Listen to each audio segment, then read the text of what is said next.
Hola, buenas tardes a todos. Vamos a empezar con esta masterclass que tenemos programada para hoy. Confío en que dure aproximadamente una hora, quizás un poquito más, y que tiene por título Inteligencia Artificial y Nuevo Orden Mundial. Y como subtítulo, los nuevos marcos regulatorios para la inteligencia artificial.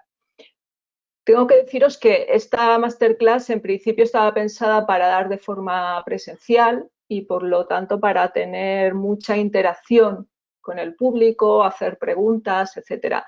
Dadas las circunstancias que vivimos, pues obviamente ese formato no es posible y por eso tenemos que darla de manera online.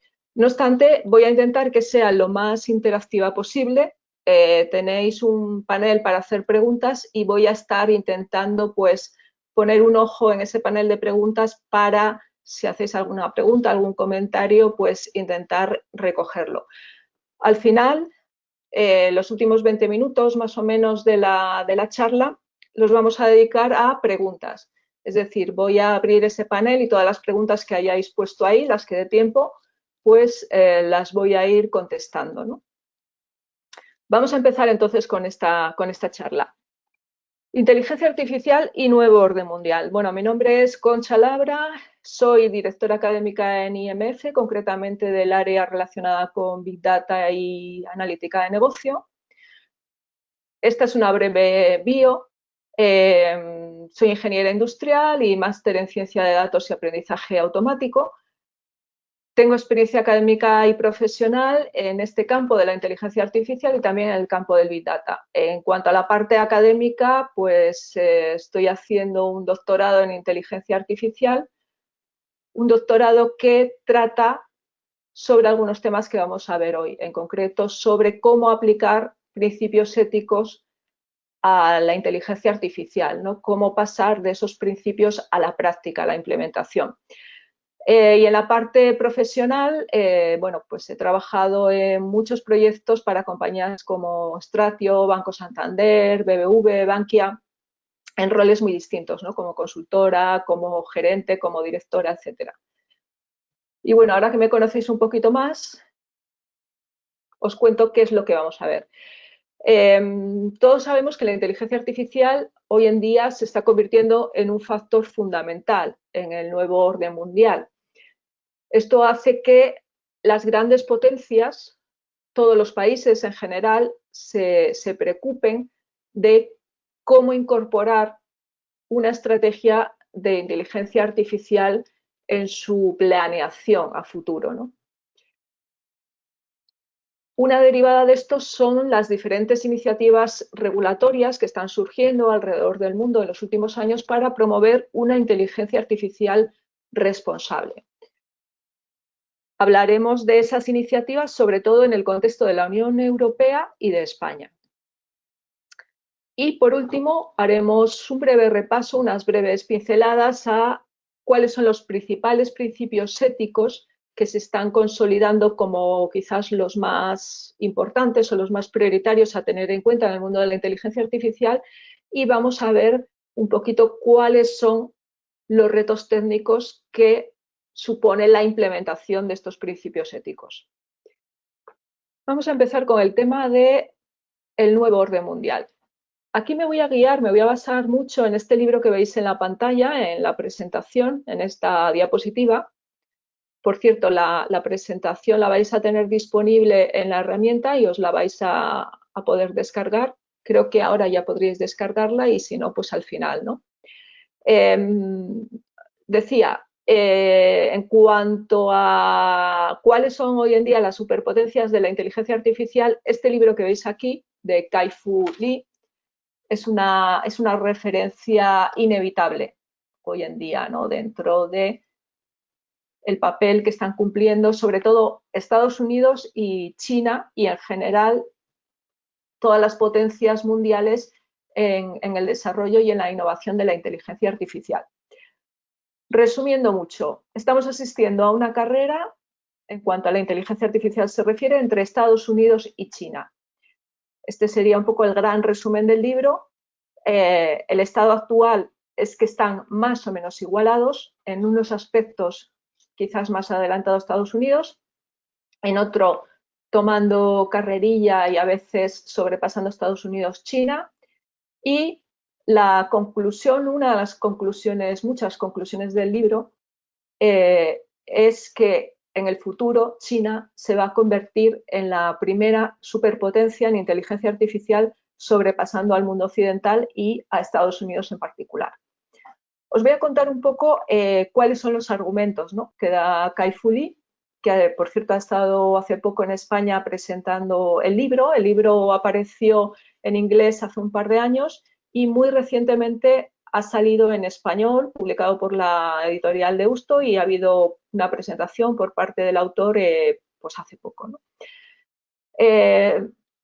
Kai-Fu Lee nos cuenta por qué él cree que China se va a convertir en la primera superpotencia en inteligencia artificial. Su opinión es una opinión realmente muy cualificada porque es una persona que está estudiando el campo de la inteligencia artificial desde hace muchísimos años, ha estudiado en prestigiosas universidades americanas, ha trabajado en empresas como Google, Apple, etcétera, y hoy en día conoce muy bien el mercado chino porque está en una empresa de inversión de capital riesgo que invierte en startups y especialmente en el campo de la inteligencia artificial en China. Por lo tanto, podemos decir que es una opinión cualificada la suya, puesto que conoce los dos mundos, ¿no?, Occidente y China. ¿Por qué dice Kai-Fu Lee que China se va a convertir en la primera superpotencia en inteligencia artificial de aquí a unos pocos años? Si yo os hiciese esta pregunta, los que estáis en casa, ahora mismo hay un montón de personas, somos llegando a los 100 casi, no está mal. Si yo os hiciese esta pregunta al público, ¿qué es más importante en la inteligencia artificial actual? Y os diese 3 respuestas, ¿cuál de estas escogeríais? La primera respuesta sería buenos algoritmos. La segunda respuesta sería que lo más importante en inteligencia artificial a día de hoy son buenos expertos en la materia. Y la tercera respuesta sería que lo más importante es tener muchos datos. No sé si habéis visto la ventanita para lanzar preguntas o en este caso más bien cuál sería vuestra respuesta. Bien, ninguna de las 3. Buenos algoritmos, expertos en inteligencia artificial, muchos datos, buenos algoritmos, buenos expertos, Big Data. Vale, bueno, como muestra me sirve. Hay un poco de todo, ¿vale? Las respuestas están bastante igualadas, pero los que habéis acertado sois los que habéis dicho la 3, muchos datos, ¿vale? A día de hoy, tal y como estamos planteando la inteligencia artificial, donde el machine learning, el aprendizaje automático, es quizás la rama la rama de la inteligencia artificial que más aplicaciones está teniendo, lo más importante es tener mucha cantidad de datos, porque si tienes datos buenos en calidad y en cantidad, vas a poder entrenar esos algoritmos de machine learning y vas a poder hacer buenas predicciones. Por tanto, hoy en día, tal y como se está desarrollando la inteligencia artificial en la actualidad, es más importante tener muchos datos que tener buenos algoritmos o que tener grandes expertos, ¿no? Esa es una de las razones. Los datos son más importantes, decíamos, que los algoritmos y que tener ingenieros de talla mundial. Otra pregunta. ¿En qué momento estamos actualmente en cuanto a innovación en inteligencia artificial? Y aquí os doy 3 opciones. Uno es que actualmente hay poca innovación. La 2 es que actualmente hay mucha innovación en inteligencia artificial. Y la tercera es que hay más innovación en inteligencia artificial que nunca. Si ponéis en la ventanita de preguntas la respuesta que creéis que es la correcta, vamos a ver, poca innovación, más innovación que nunca, poca innovación, más que nunca. Está muy polarizado entre poca innovación y más innovación que nunca. Curioso, solamente hay una persona ahora mismo que haya dicho mucha innovación. En mi opinión, poca innovación, más innovación que nunca, poca. Solamente hay 2 personas que han dicho mucha innovación, pero el resto está polarizado, casi diría mitad y mitad, entre poca innovación y más innovación que nunca. Curioso, ¿no? Vale, pues esto es lo que dice Kai-Fu Lee, ¿no? Y tiene todo el sentido del mundo. Actualmente estamos en un momento de poca innovación en inteligencia artificial. Esto es una respuesta que puede parecer muy paradójica, ¿no? Porque constantemente estamos oyendo hablar en las noticias de todos los grandes hitos, las grandes cosas que van pudiendo hacer las máquinas con inteligencia artificial, ¿no? Parece que van derribando una barrera detrás de otra, pero sin embargo, para el que conozca bien la historia de la inteligencia artificial, puede decirse que innovación a un nivel, digamos, de grandes avances científicos, pues realmente no ha habido tanta en los últimos años, ¿no? El último gran avance, así, digamos, espectacular, rompedor en inteligencia artificial, más allá de las aplicaciones, pero el último gran avance en innovación, el último gran avance científico es el deep learning, ¿no? A mediados de los años 2000, un equipo de investigadores de Canadá consiguió un algoritmo de retroalimentación de las redes neuronales que hacía que el deep learning de repente se convirtiese en una herramienta muy potente. Las redes neuronales que estaban medio pasadas de moda y habían ido un poco cayendo en desgracia sucesivamente a lo largo de la historia, bueno, pues de repente empezaron a tener un boom. Esto fue el equipo de Hinton hacia el año 2005 más o menos, pero todavía se tardó un poco de tiempo en que esa innovación el mundo se diese cuenta de ella, ¿no? Y esto ocurrió en el año 2012, que es la cifra, el año que os pongo aquí. Este año 2012 el equipo de Hinton presentó estos nuevos algoritmos en una competición donde se trataba de hacer reconocimiento de imágenes y barrieron absolutamente al resto de los competidores, ¿no? Entonces, digamos, ahí el mundo abrió los ojos y dijo, esto del deep learning promete. Eso fue quizás, esos hitos 2005-2012 fueron los últimos grandes avances disruptivos en el campo de la inteligencia artificial. Desde entonces, en cierta manera, estamos viviendo un poco de las rentas. Si es verdad que empresas como Google, pues cada poco efectivamente publican noticias de grandes logros, pero son logros que tienen que ver sobre todo con aplicaciones de la inteligencia artificial, más que con grandes avances científicos. O sea que los que habéis dicho poca innovación, habéis acertado en este caso. ¿Por qué os hago estas preguntas o por qué estamos considerando estos dos temas? Pues estos dos temas tienen mucho que ver con las razones por las cuales China se puede convertir en la primera superpotencia en inteligencia artificial. Uno es que China tiene un mercado masivo por la cantidad de población que tiene y además muy unificado de datos. China es un país, pues eso, unificado, con un gobierno potente y, por lo tanto, ese mercado de datos no solo es masivo, sino que también está unificado. No es como el caso de Europa, por ejemplo, donde pues, los mercados de datos están mucho más fragmentados.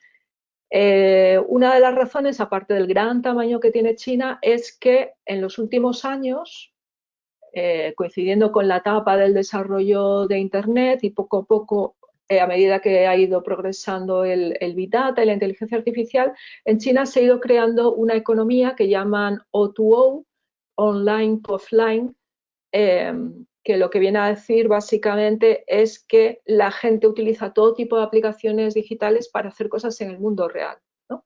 Por ejemplo, pedir comida, pedir un taxi, pagar con el móvil. Todo esto hace que esas aplicaciones digitales generen una cantidad ingente de datos, ¿no? Entonces es un círculo, en este caso virtuoso más que vicioso, es un círculo virtuoso en donde cuanto más se utilizan esas aplicaciones, más datos se generan. Cuantos más datos se generan, mejor son las aplicaciones, mejor son los servicios, la gente los utiliza más y ese círculo se va realimentando. Entonces, China ha llegado a ese punto donde esta economía online to offline es muy potente. Por lo tanto, una razón es el mercado masivo y unificado de datos que tienen en China. La segunda razón, China tiene a día de hoy un ecosistema muy competitivo de emprendedores. O sea, durante mucho tiempo Occidente de alguna manera ha estado un poco minusvalorando ese ecosistema de emprendedores, ¿no? Considerando que las startups chinas pues, se limitaban a copiar, pero que realmente no eran empresas innovadoras. En Occidente, en Estados Unidos en concreto, el hecho de ser original, innovador, se valora mucho, ¿no? Y el hecho de que una empresa copie a otra, pues digamos que es algo que en nuestra cultura no está demasiado bien visto.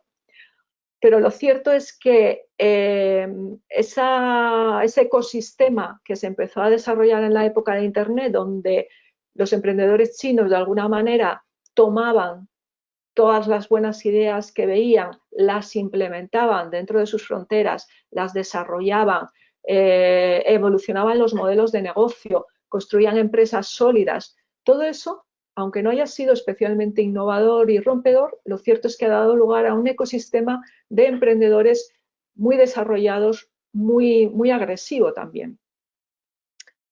Entonces, estos emprendedores curtidos en la época de Internet, pues resulta que ahora son muy importantes, puesto que estamos en un momento en donde la implementación es más importante que la innovación.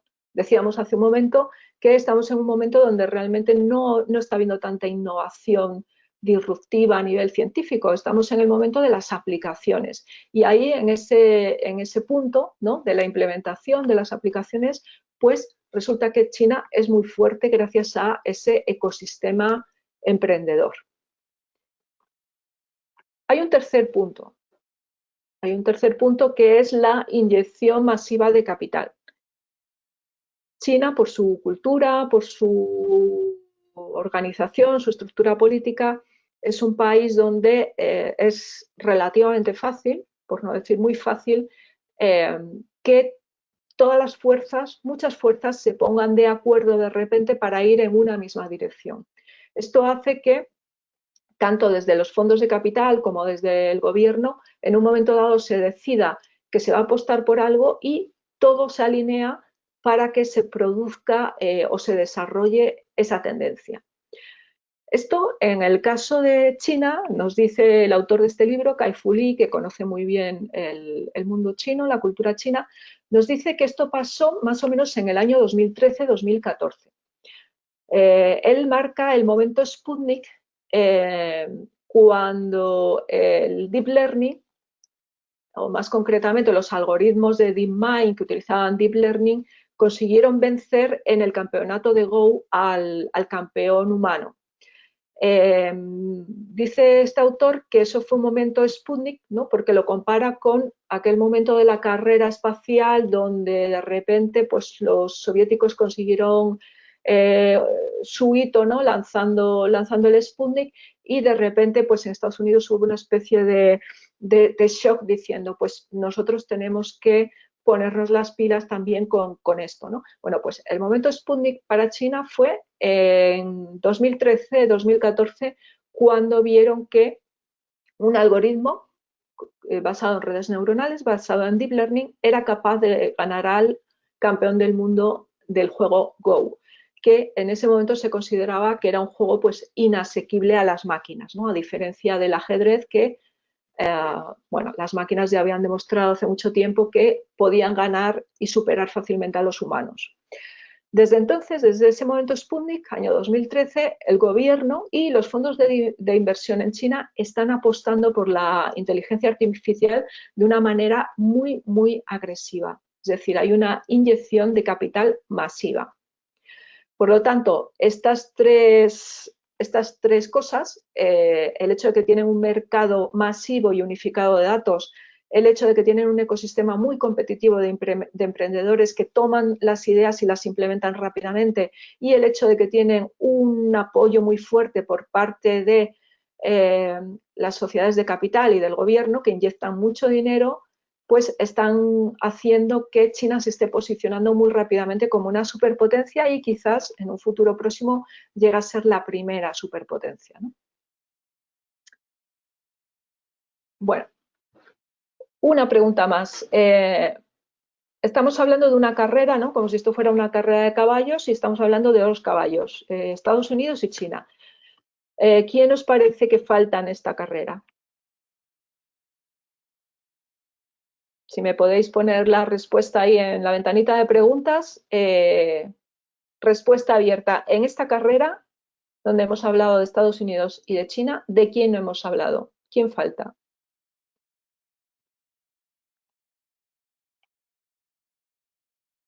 Muy bien, aquí hay casi unanimidad. Efectivamente, Europa, Reino Unido, dicen algunos, Rusia, Japón, India, Unión Europea, Japón, Alemania, Inglaterra.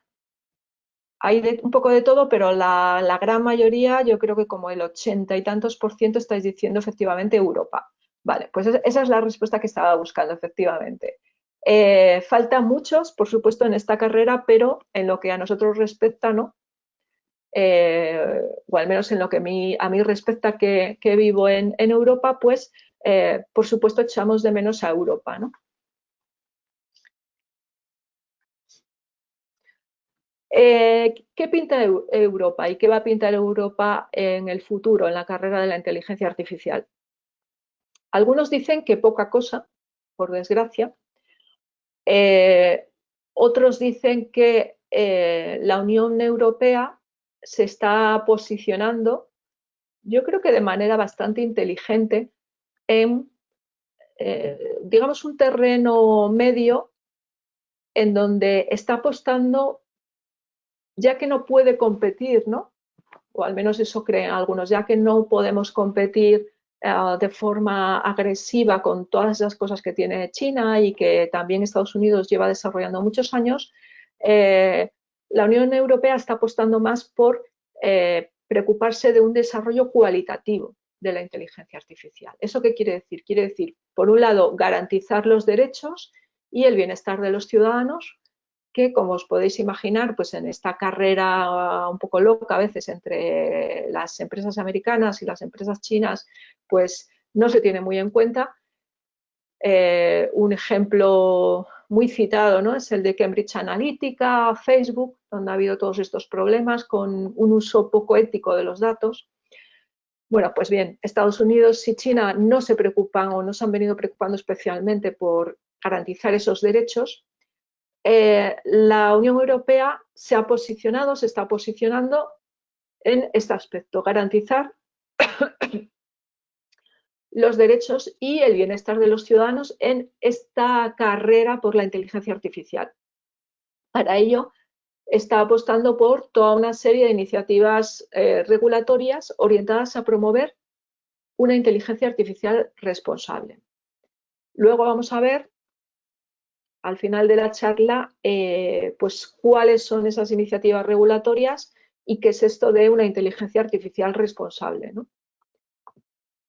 Pero en general podemos resumir diciendo que el posicionamiento de la Unión Europea en este mundo de la inteligencia artificial es este, ¿no?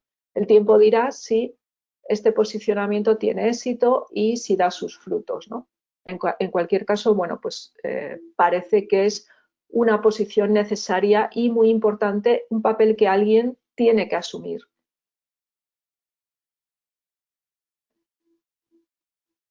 Iniciativas regulatorias en la Unión Europea. Un resumen de las...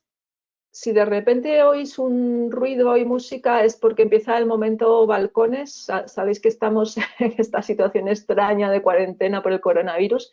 Entonces aquí, en el lugar donde estoy, pues hay la costumbre de que a las 8 empieza una especie de fiesta en los balcones. Espero que no nos interrumpan demasiado. Vale, bueno, entonces, las principales iniciativas de la Unión Europea son estas que veis aquí. Como veis, llevamos poco tiempo con esto. Hemos empezado pues más o menos en serio con este tema en el año 2017, apenas hace 3 años. En los años 2017-2018 empezaron las estrategias nacionales de Francia y Reino Unido.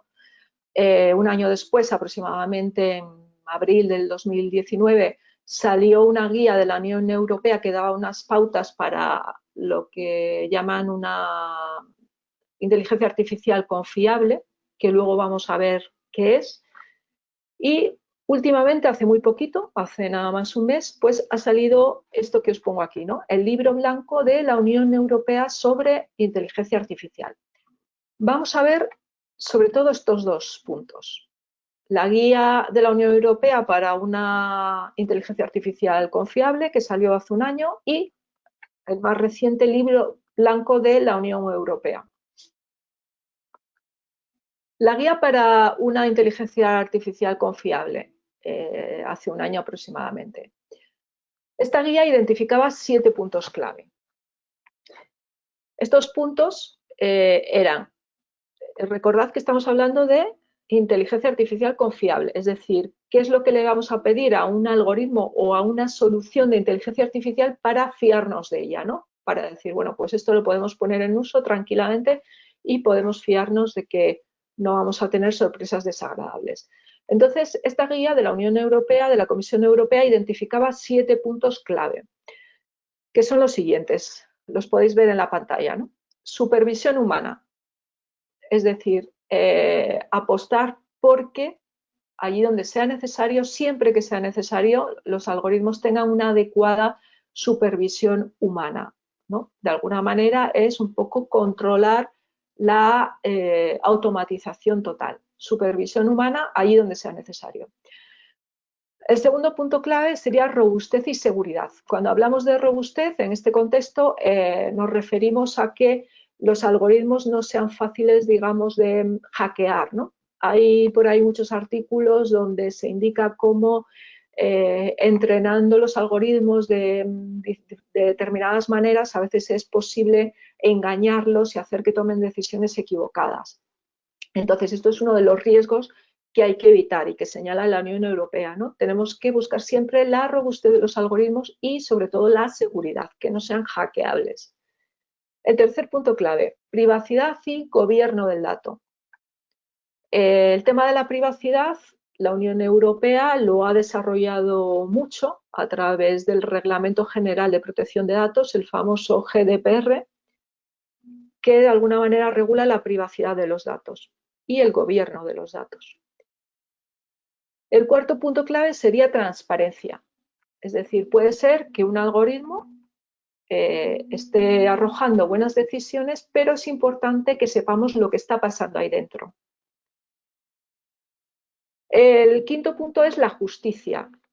En esta guía lo llaman justicia, en muchos otros artículos académicos se suele utilizar más bien el término de bias o sesgos. Es decir, de lo que se trata es de evitar que los algoritmos estén entrenados con datos que de alguna manera llevan implícitos ciertos sesgos para evitar de esta manera que se produzcan discriminaciones, ¿no? Discriminación por razón de sexo, por razón de raza o por lo que sea. Por lo tanto, no sesgos. El sexto punto sería buscar el bienestar social, no solo social, sino también medioambiental, del medio ambiente. Este quizás es uno de los puntos más, yo diría que más ambiguos o más abiertos, ¿no? Porque abarcaría muchísimas cosas. Es un tema que yo creo que sería casi inabarcable o inacabable, mientras que hay otros puntos que, en cambio, que son mucho más aterrizables quizás. Y luego, por último, un punto clave que engloba, creo yo, a muchos otros, que es la rendición de cuentas. Es decir, tenemos que poder pedir cuentas a quienes desarrollan los algoritmos, quienes pagan los algoritmos, quienes ponen los algoritmos en producción, ¿no? Por ejemplo, si un coche autónomo atropella a alguien, ¿quién es responsable de eso, ¿no? Y quién es, sobre todo, fundamentalmente, quién es responsable de que eso no suceda, ¿no? Estos son los 7 puntos clave que identificaba esta guía, ¿no? La guía que salió hace un año de la Unión Europea. Hay muchos principios. Se podrían añadir otros, se podrían resumir. Después vamos a ver una muestra de 4 puntos que están muy relacionados con estos puntos clave y que quizás son los que más están trabajando ahora mismo, ¿no? Por lo que decía antes de que son quizás más aterrizables. Hay puntos, por ejemplo, como este del bienestar social y medioambiental, que no cabe duda de que tienen un recorrido tremendo, pero pues lo que os decía, ¿no? Son muy amplios y quizás muy inabarcables. El tema del no bias, no sesgos, en cambio, es mucho más abordable. O sea, eso sabemos cómo se puede hacer y de hecho hay empresas, por ejemplo Google, que ya están empezando a abordar y a dar ideas sobre cómo se pueden hacer algoritmos sin sesgos o cómo se pueden detectar los sesgos. No sé si hay alguna pregunta hasta aquí sobre estos 7 puntos clave. Ahora vamos a desarrollar el tema, pero si alguien tiene alguna pregunta.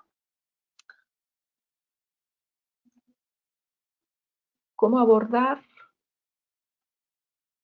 la cuestión ética? Un poco larga la pregunta, a ver si podemos responderla ahora. ¿Cómo abordar la cuestión ética en relación con la protección de datos y la individualidad? Si los gobiernos establecen programas de control iniciados por una pandemia global, ¿cómo pueden las personas protegerse, por ejemplo, del control excesivo sobre la individualidad? Es una pregunta muy complicada. No podemos pararnos ahora a desarrollarla demasiado, me temo, porque podríamos estar toda la sesión hablando de esto. Evidentemente, cuando se habla del gobierno, de la inteligencia artificial, de la regulación, buscando la responsabilidad, buscando la ética, siempre surge la contrapartida de esto, ¿no? Y es, ¿qué pasa si nos pasamos con la regulación? Eso podría afectar negativamente, por ejemplo, a la innovación de las empresas y podría también tener esta consecuencia que comenta Tamar, ¿no? De que acabemos controlando demasiado a los ciudadanos, ¿no? Esto también, por qué no decirlo, es un poco lo que a veces parece que está pasando en China, ¿no? Cuando oímos hablar de iniciativas como la iniciativa Sésamo, ¿no? Donde parece ser que están tomando datos biométricos de los ciudadanos y que luego con eso se hace una especie de pasaporte social que parece que en el futuro se va a utilizar para ver si un ciudadano es buen ciudadano o no, y en función de eso se le van a dar créditos o se le van a dar ciertos privilegios VIP o no. Todo eso obviamente es la otra cara, ¿no? Del tema del control y la regulación. Son dos cosas obviamente que tienen que estar equilibradas. ¿Cómo hacerlo? Es algo que no podemos, no tenemos una respuesta ahora mismo, ¿no? Es algo que va a llevar muchos años y mucho trabajo responder y desarrollar. Bueno, pues estos eran los 7 retos que subrayaba la guía de la Unión Europea. Hay otra iniciativa que ha salido hace muy poquito, hace un mes, que han llamado el Libro Blanco de la Unión Europea o de la Comisión Europea sobre Inteligencia Artificial. Salió hace un mes, más o menos. Os voy a resumir un poco, a ver cómo vamos de tiempo. Bueno, nos quedarían unos 15-20 minutos. Os voy a resumir un poco estas propuestas del Libro Blanco de la Unión Europea. El Libro Blanco empieza haciendo un estudio de cuáles son los puntos fuertes de la Unión Europea, ¿no? Antes hemos hablado de los puntos fuertes de China, los puntos fuertes de Estados Unidos. Creo que son evidentes para todos. Todos conocemos los grandes logros de Silicon Valley.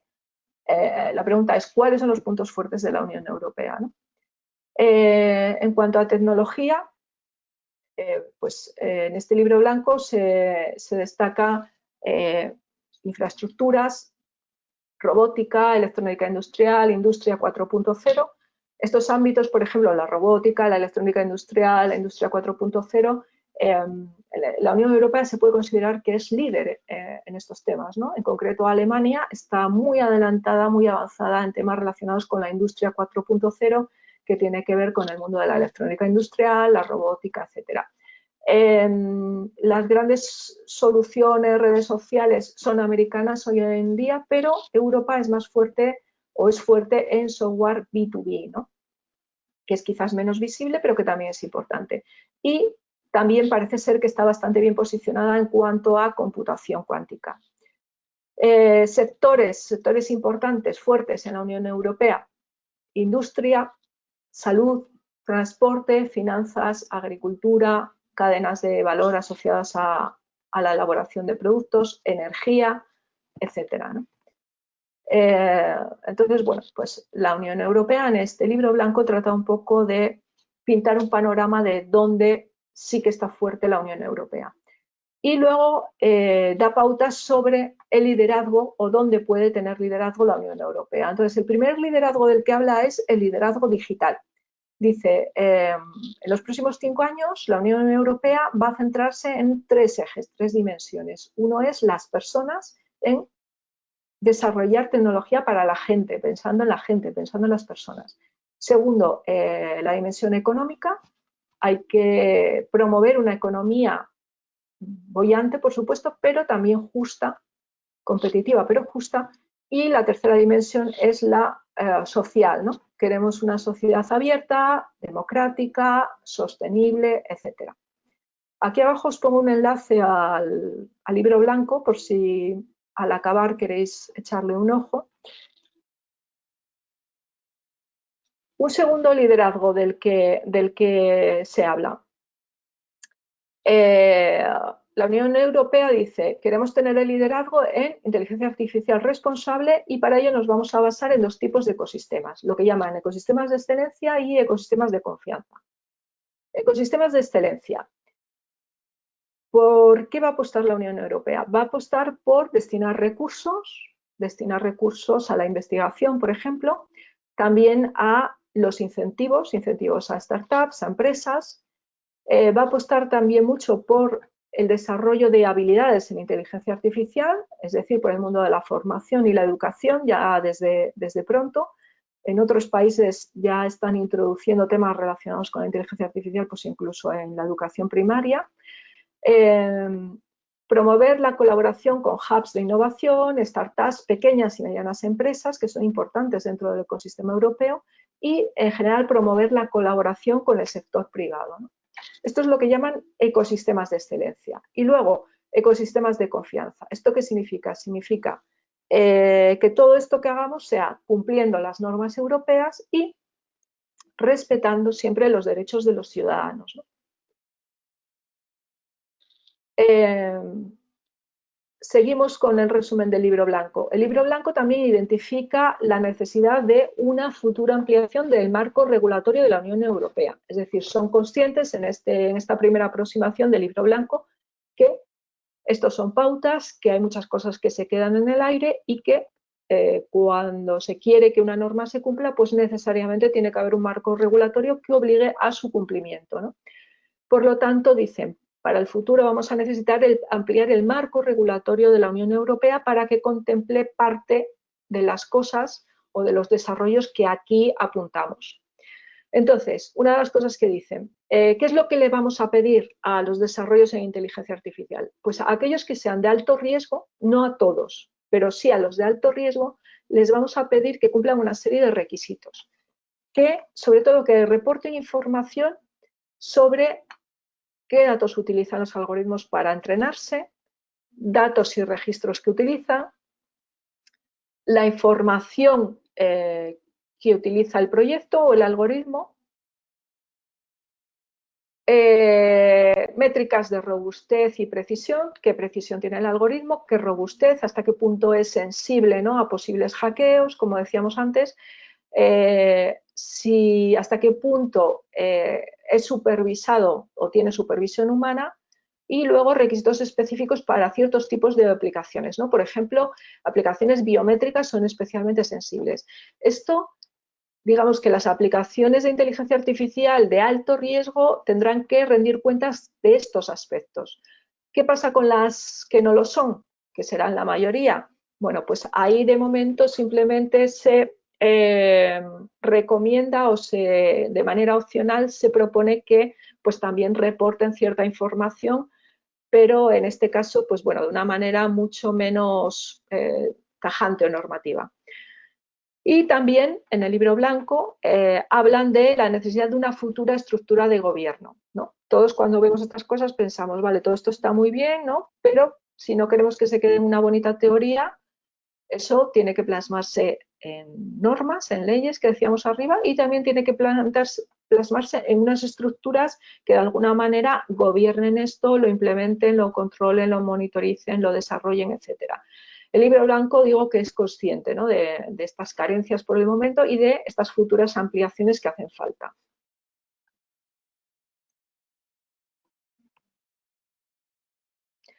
Y por último, el liderazgo en datos. La Unión Europea es muy consciente de lo que os decía antes, ¿no? China tiene un ecosistema de datos tremendo, enorme, unificado, que es una ventaja competitiva tremenda. Entonces, la Unión Europea pues, se ha dado cuenta de que también tiene que apostar por una estrategia de datos europea.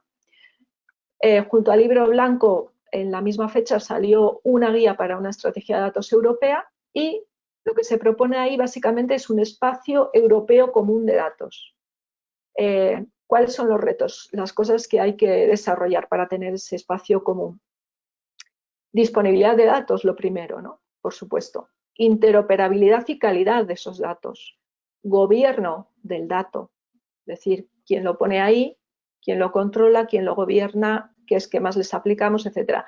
Infraestructuras y tecnologías. Será un reto tecnológico, obviamente. Temas de privacidad.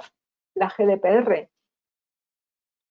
Por supuesto, ¿no? Este tipo de reglamentos relacionados con la privacidad, por supuesto, se tienen que cumplir. Otro reto será la formación de los ciudadanos, las empresas, para que se pueda utilizar esto de una forma eficiente. Y luego un gran reto que es el de la ciberseguridad. Esta guía también es consciente de que se deja cosas en el tintero y de que hay más trabajo por hacer, y entonces propone que para finales de este año pues se desarrolle un marco legislativo que de alguna manera defina este gobierno del espacio de datos, ¿no? Todas estas previsiones, bueno, pues con la situación en la que estamos ahora mismo, pues quién sabe lo que pasará, pero esto es lo que está previsto a día de hoy, ¿no? Vale, ¿qué pasa con España? ¿Alguna pregunta aquí en relación con la Unión Europea?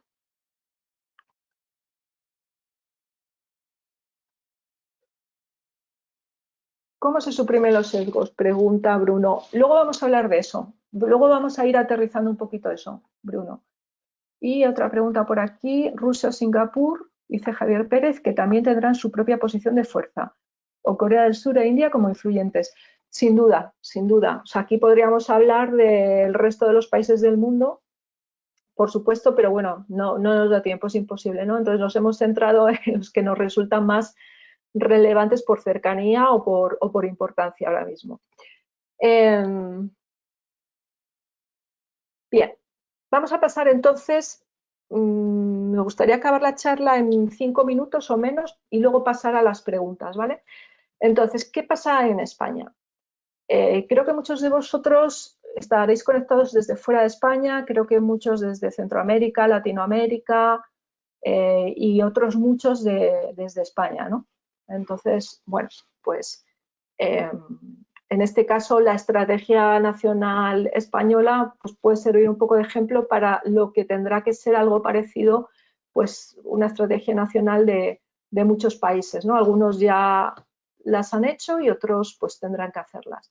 España, en el año 2017 se elabora un libro blanco que no llega a publicarse. Os voy a contar algunas iniciativas, digamos, que se han quedado en el tintero.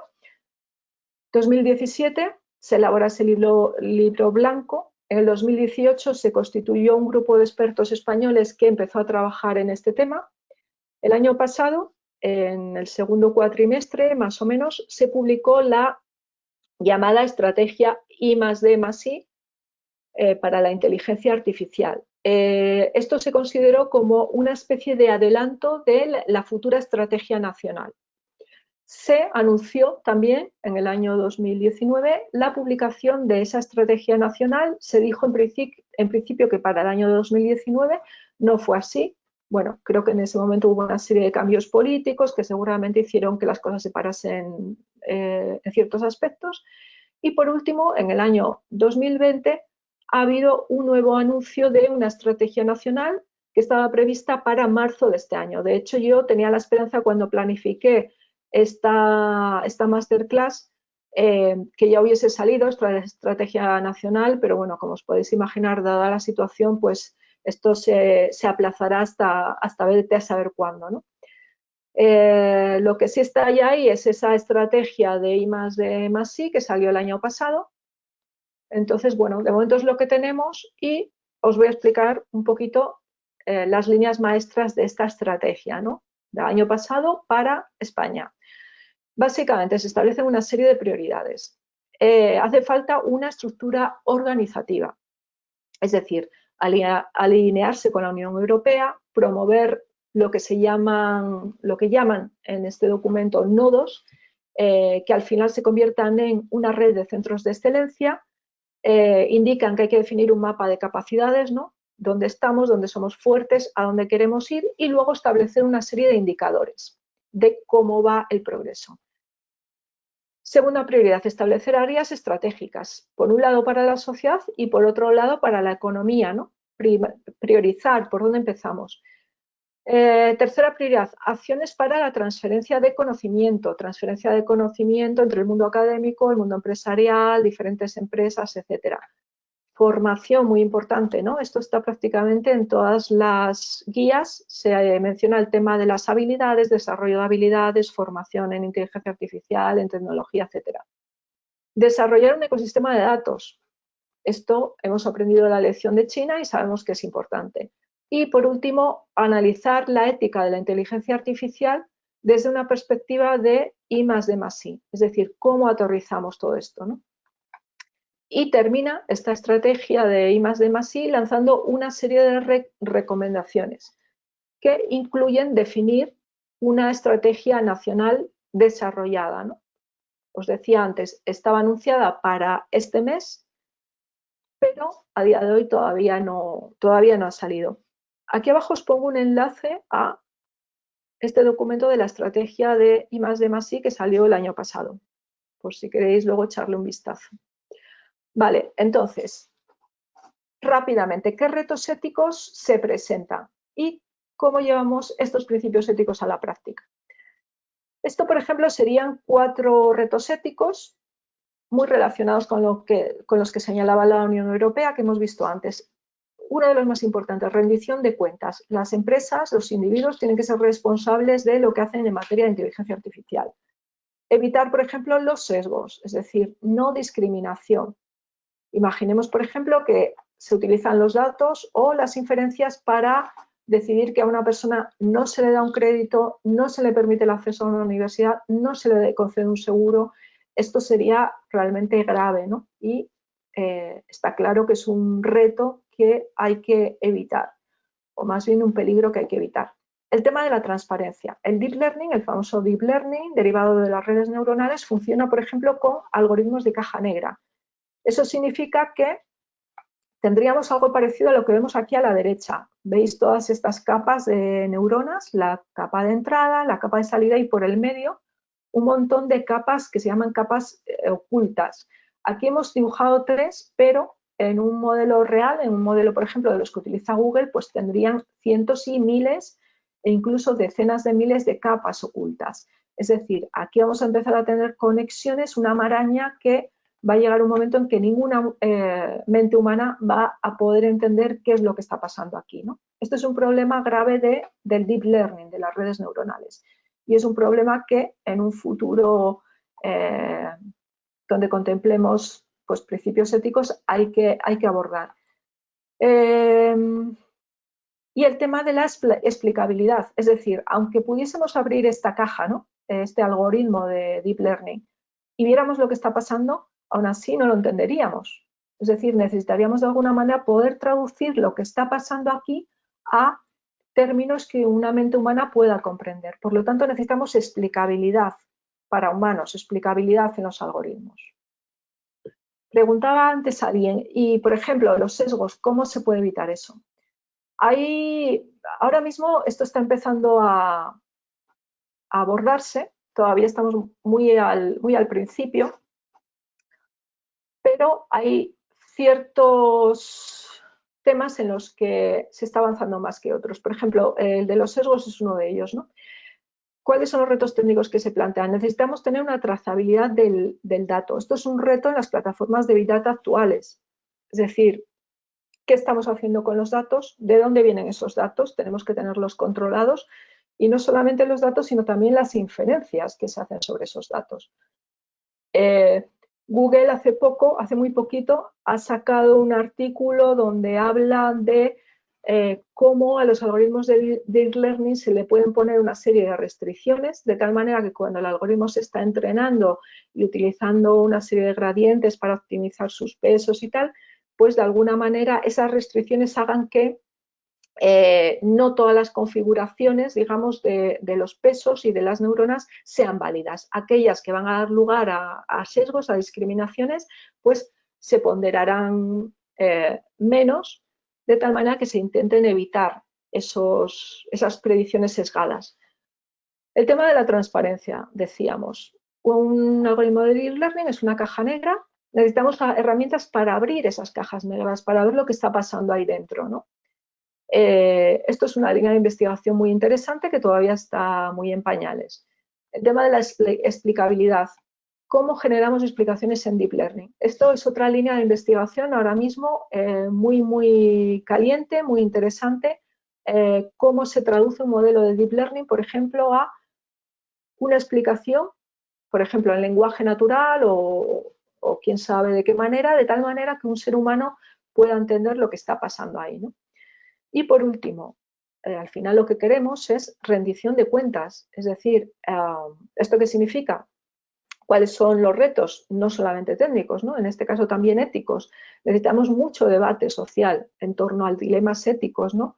El ejemplo que se pone siempre, un coche autónomo que tiene que decidir entre ir por la vía A y atropellar a una persona o ir por la vía B y atropellar a otra, ¿qué debería hacer, ¿no?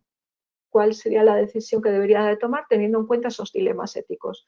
Esto va a significar también mucha evangelización de cara a las empresas. Va a significar que las empresas también asuman una responsabilidad corporativa, ¿no?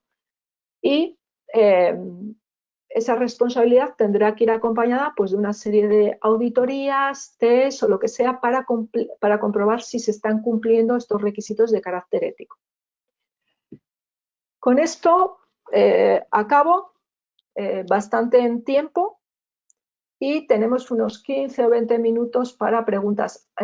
Una nota simplemente, al final de la sesión creo que os va a salir un cuestionario de evaluación de calidad. Es muy importante para nosotros, por favor, que lo rellenéis porque eso nos ayuda a mejorar. Entonces, os pido que por favor dediquéis unos segunditos cuando os salga a rellenarlo.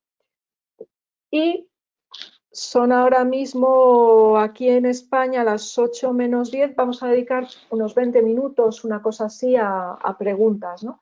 Si queréis ponerme las preguntas y intentaré contestarlas todas si es posible y si no, pues tendremos que ir seleccionando, ¿no? Somos unos cuantos los que estamos online, así que vamos a ver si se pueden responder todas las preguntas. Alguien pregunta, ¿qué es 2020 Q4? Q4 es el último cuatrimestre. Q1 es el primer cuatrimestre, entre enero y abril. Q4 es finales de año.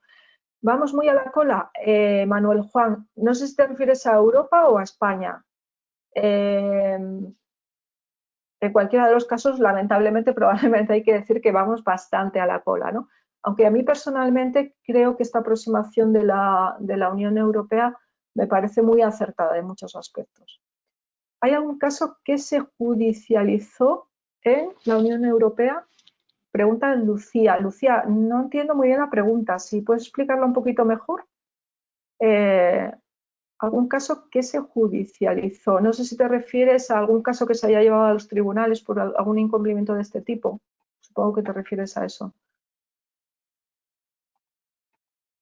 tenemos, por ejemplo, si te refieres a eso, tenemos, por ejemplo, el caso de la GDPR, que es un reglamento muy maduro, a diferencia de esto que hemos contado aquí, que todavía está desarrollándose. El GDPR es un reglamento muy maduro y sí, si bien nos están poniendo, digamos, todas las multas, ¿no?, que se podrían poner, sí que en algunos casos pues, hay algunas empresas a las que se han puesto pues, multas o sanciones por incumplimiento.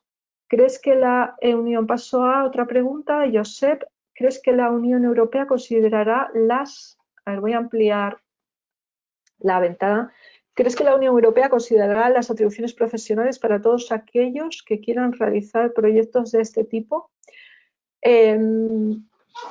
A corto plazo, no, creo que no, pero probablemente sí que se den pautas y probablemente esas pautas sean recomendaciones y quizás con el tiempo pues sí que se llegue a colegiar de alguna manera, ¿no? Lo mismo que hay colegios de médicos o colegios de abogados, puede ser que ciertos colectivos tecnológicos, de desarrolladores, ciertos colectivos muy concretos, sobre todo si trabajan en campos muy sensibles, como puede ser salud, seguridad, pues a lo mejor sí que se les pide, ¿no?, que tengan unas determinadas formaciones o requisitos.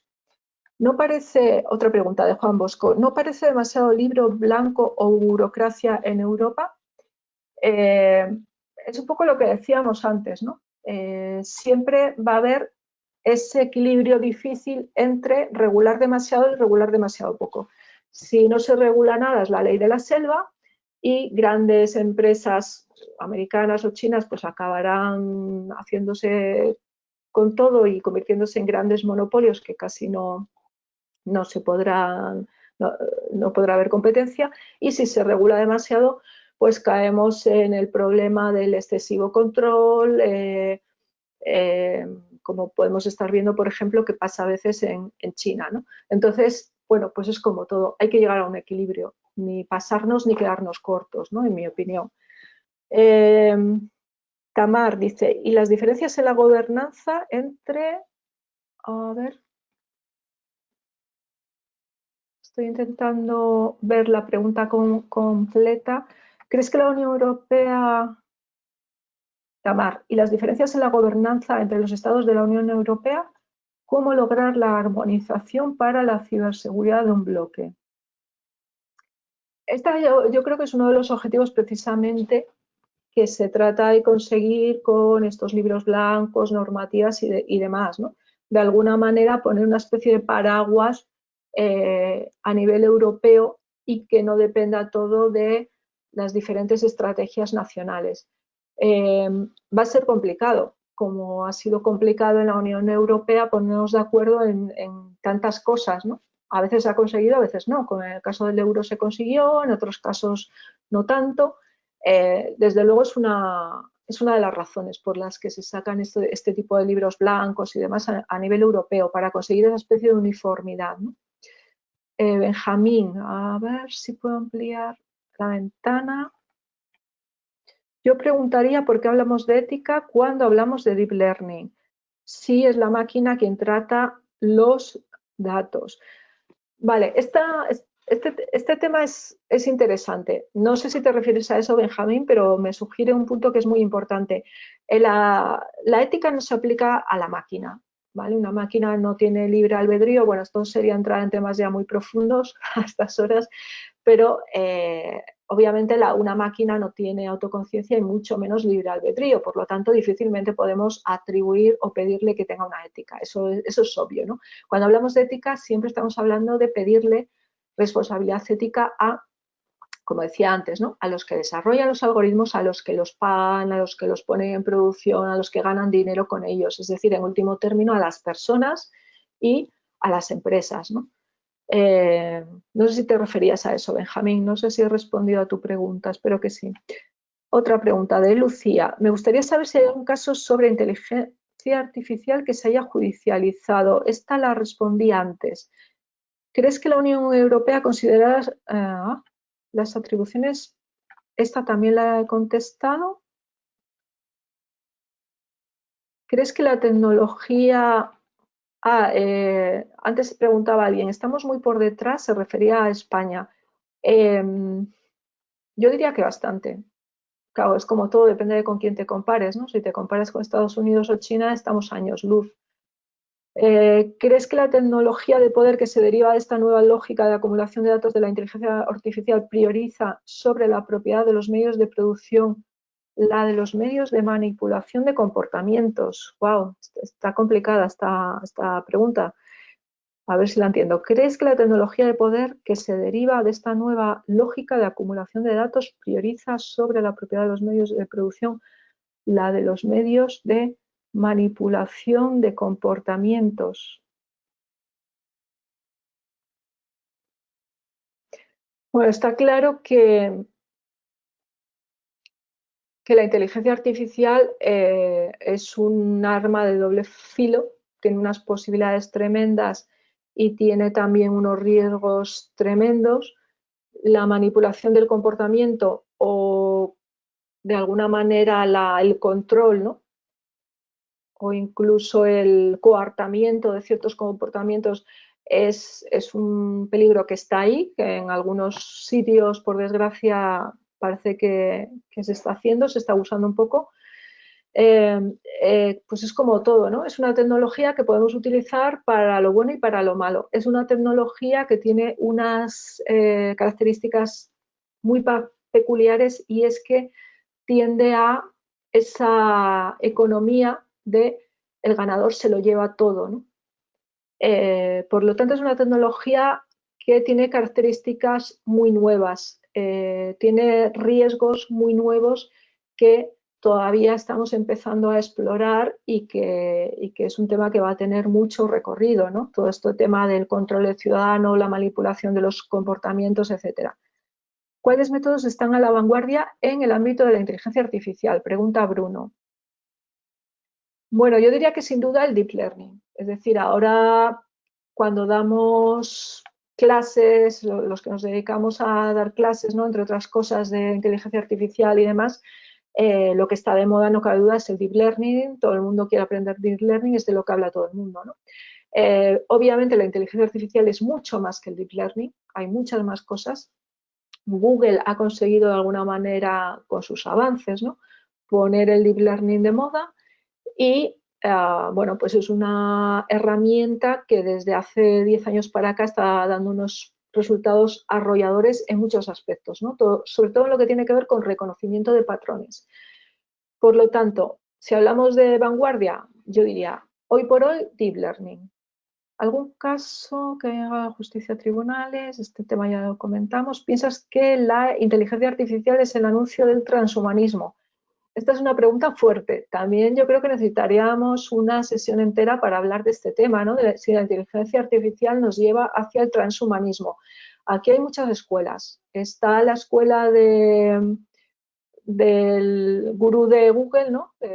Kurz, el apóstol del transhumanismo, que dice que llegaremos a la inmortalidad, que nos convertiremos en seres biónicos, etc. Yo creo que sin llegar quizás a tanto, sí que va a haber una hibridación cada vez mayor entre seres humanos y máquinas. Es decir, hoy en día, por ejemplo, utilizamos pues aparatos para ver mejor, para oír mejor, prótesis. Bueno, pues todo esto creo que irá evolucionando, ¿no? Y cada vez estaremos de alguna manera más mezclados con las máquinas, ¿no? Para lo bueno y para lo malo. No sé si llegaremos a lo del transhumanismo, pero yo creo que es una tendencia muy a tener en cuenta. India puede competir con la Unión Europea en inteligencia artificial ahora mismo. Eh, bueno, la verdad que no conozco tanto el mercado indio, pero la India, bueno, pues tiene algunas características que podríamos comparar con China, ¿no? Una población enorme de miles de millones de personas, donde cada vez más se tiende a utilizar el móvil, generando un montón de datos, un ecosistema único de datos. Entonces, bueno, pues tiene algunas características que podrían hacer pensar que eh, podrían avanzar mucho. posiblemente no tienen tanto dinero, tanto capital como China, ¿no? En cuanto al ecosistema emprendedor, probablemente tampoco esté tan desarrollado, pero sí que se está desarrollando bastante últimamente. Entonces, bueno, tiene algunas de los ingredientes que hacen falta.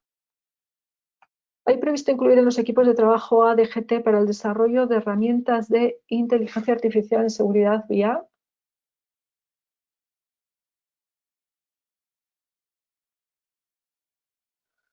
Esta pregunta es súper especializada, que yo sepa no, pero bueno, no me sorprendería, ¿no?, que en cualquier momento apareciesen este tipo de herramientas. ¿En qué sitio web se puede encontrar información de vanguardia o científica avanzada sobre inteligencia artificial, machine learning y deep learning? Pregunta Raúl. Yo diría que la empresa quizás más vanguardista a día de hoy, si solamente tenemos que escoger una, sería Google. Google, por ejemplo, tiene un blog sobre inteligencia artificial donde van publicando lo último que hacen y yo creo que hoy por hoy, es una opinión, ¿no?, pero creo que es así, hay poca gente que esté por delante de ellos. Por lo tanto, si quieres saber qué es lo último, el blog de inteligencia artificial de Google es un buen sitio. Para saber lo que está en vanguardia, para aprender, bueno, hay muchos buenos cursos, hay cantidad de material en la web, hay muchos buenos libros. Es difícil dar una respuesta única, ¿no? ¿Hay alguna herramienta o plataforma que permita conocer cuáles son las implementaciones de inteligencia artificial que hay en Europa?